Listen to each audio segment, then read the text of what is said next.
What's up, my Degan dudes?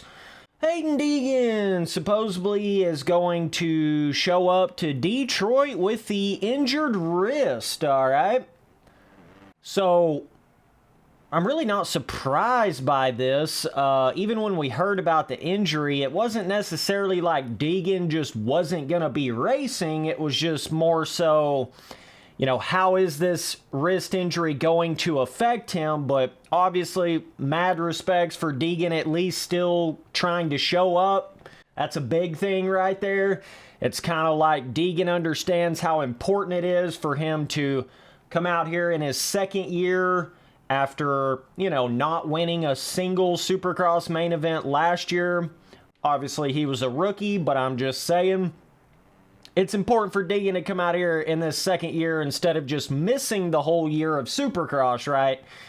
It's actually pretty big. So, mad props to Degan for at least trying. Regardless of the injury, we still don't know how bad the injury actually is. Supposedly, it's the scaphoid, however the hell you want to say it, wrist injury. It's like impossible to know what that's actually going to do to his riding ability. I don't know if it's going to be one of those things. It's just kind of a little excuse kind of thing, or if it's more like it really affects him to the point where he ain't even the same guy on the bike. I don't know what it's going to be. You know what? It could be anywhere in between those two things, so I have no idea. But this is going to be interesting seeing him out there, kind of like, you took what was going to be just the straight-up favorite,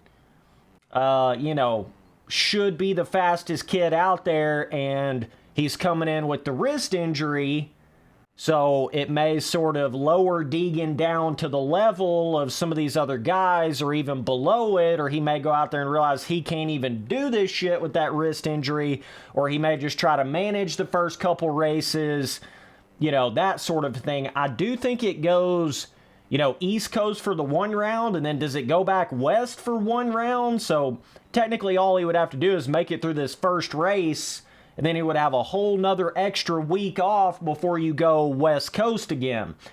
So maybe that's the plan. I don't really know. But, there is some competition in that East Coast.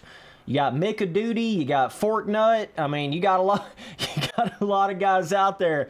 Both of those guys are obviously known for crashing every other corner.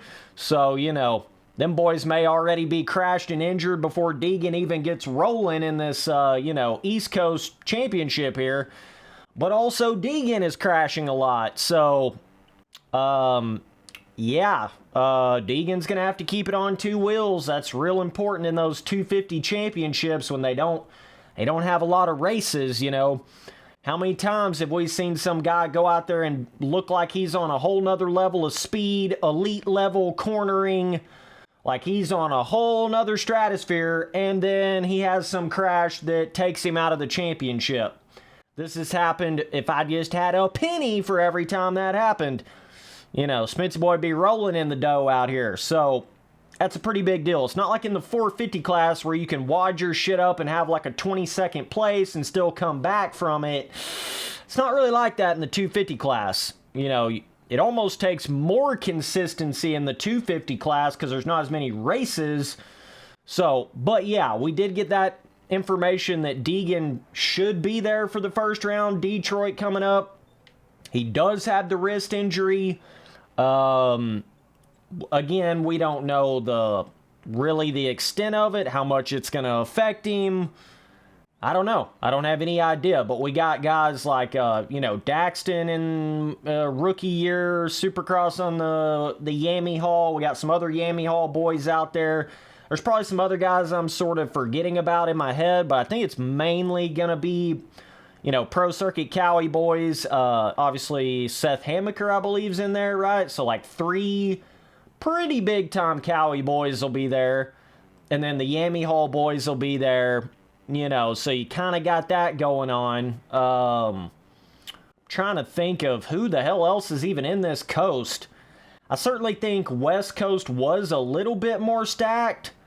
just having, you know, the dudes that's been around there for a decade, like Jordan Smith and RJ Hampshire, right?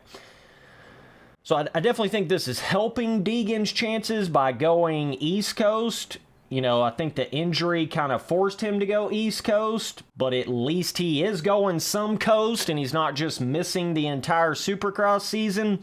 You don't want to get your career started off on that weird wrong foot where you come out swinging and then you start getting injured. Adam Sansarillo, Austin Fortner, you know, we just go through the names. I mean, and then you'll get guys like a Justin Barcia that'll go out there and win 250 Supercross championships, but then he goes to the 450 class and he's in there for like a decade and never really does anything in the 450 class. That is also something that happens a lot of the times. You know, just because a guy goes out there and wins a 250 Supercross championship, it really don't mean a whole lot at the end of the day. I mean, you know, once you go to that 450 class, that's like a whole nother, it's a whole nother league. It's a whole nother step and stage that a lot of them guys, they can be dominant on a 250. They can be really good on a 250. But the second you start putting them up in that higher class, they just never really figure it out. They never really do it. The top gets smaller the more that you climb in this, you know, pro moto shit. It really does. But I would not be shocked to see Degan get like anywhere from 5th to 10th in that first main event back with the injury. I mean, that's kind of where I'm putting him. That's where I'm thinking he might be, somewhere like 5th to 10th. He could do better. He could do worse. I mean, it's just impossible to tell at this point. So definitely let me know down in the comments what you guys think about it. But yeah, at least we will get to see Degan out there. That's a good thing. You don't want to make such a big impression the first year and then not even show up the next year, you know. It would have been one thing had he went out there and won a couple main events in that first year, like an Adam Sansarillo. He won 3 out of the first 5 main events that he ever raced. But with Degan not even winning a single main event, he's still got quite a bit to prove, man. Yes, he looked insanely good in that one corner. He's got some highlight clips. But, like, I would consider himself lucky getting 2nd place in points last year. He barely did that at the very last round. He got it by, like, 1 point. So, you know, saying that Degan got 2nd in points, I mean, that was a barely. That was by the hair on his chinny chin, you know what I'm saying? So, and it depends on your competition level, and he does have some competition there. You know, Fortner's doing everything he can to win another championship. McAdoo, Hammaker, them boys ain't gonna be playing around. I can tell you that right now. You know, and even Daxton, he ain't no slouch either. I mean, he looked okay in some of his first couple races too, like in outdoors and shit. So I expect him to be up there as well. And some of these other boys on some other teams that I'm just not really thinking about right now, there's probably going to be at least another 2 or 3 guys in contention there. So Degan's going to have to at least be somewhat on some kind of a level to be getting those top 5s consistently. You know what I'm saying?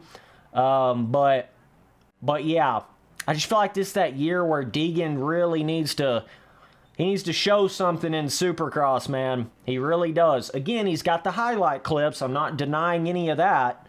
But Supercross is especially in the 250 class, it's a very, you're here one year and you're not the next, and then you're injured the next, and all of a sudden you're not on that same team, and then all of a sudden things move really quick, you know. So, and that's the other thing. Even once Degan starts getting back out there, maybe he's in a championship hunt or whatever, don't compound it and have another injury or push it too hard and then re-injure the wrist. Like, there's a lot of things going on here that need to be managed. You know, he's going to have to really manage that shit at this point. Don't worry so much about the highlight reels. You already got that the first year. You ain't got to go out there and do some crazy-ass shit, you know. Now is the time to manage it, just lock up the championship. That's what it's all about. Even if you don't even get a main event win. I mean, yeah, that would be great because he doesn't have one yet, but most important thing for Degan right now is championship. I mean, it just really is. It really, really is. because that would solidify him, you know? If he go out there and get that 250 championship early on, that's what kind of gets that ball rolling, where they don't sit there and fight it for, like, you know, like with Jordan Smith and Sansarillo and Fortner and all these other guys, Hampshire. You don't want Degan to turn into one of those guys that sits there and fights that shit for a decade, and then by the time they get to the 450 class, they're fucking burnt out. They're just done. Christian Craig, you know. You don't want to start all that shit, dog. So, you know, if you really want to get on that right foot, get up in that 450 class, like what a lot of people expect Degan to do, he's going to have to start racking off them championships here pretty quick, man. I know he was just a rookie last year, but like I say, it goes by quick. It happens fast. He don't need to lose that advantage of him being so young, you know. He needs to make it happen while he's at the level and the sort of no fear and the kind of element that he's got going on for himself right now. So either way, appreciate you guys watching all the videos. I'll see y'all boys on that next one later. Dude.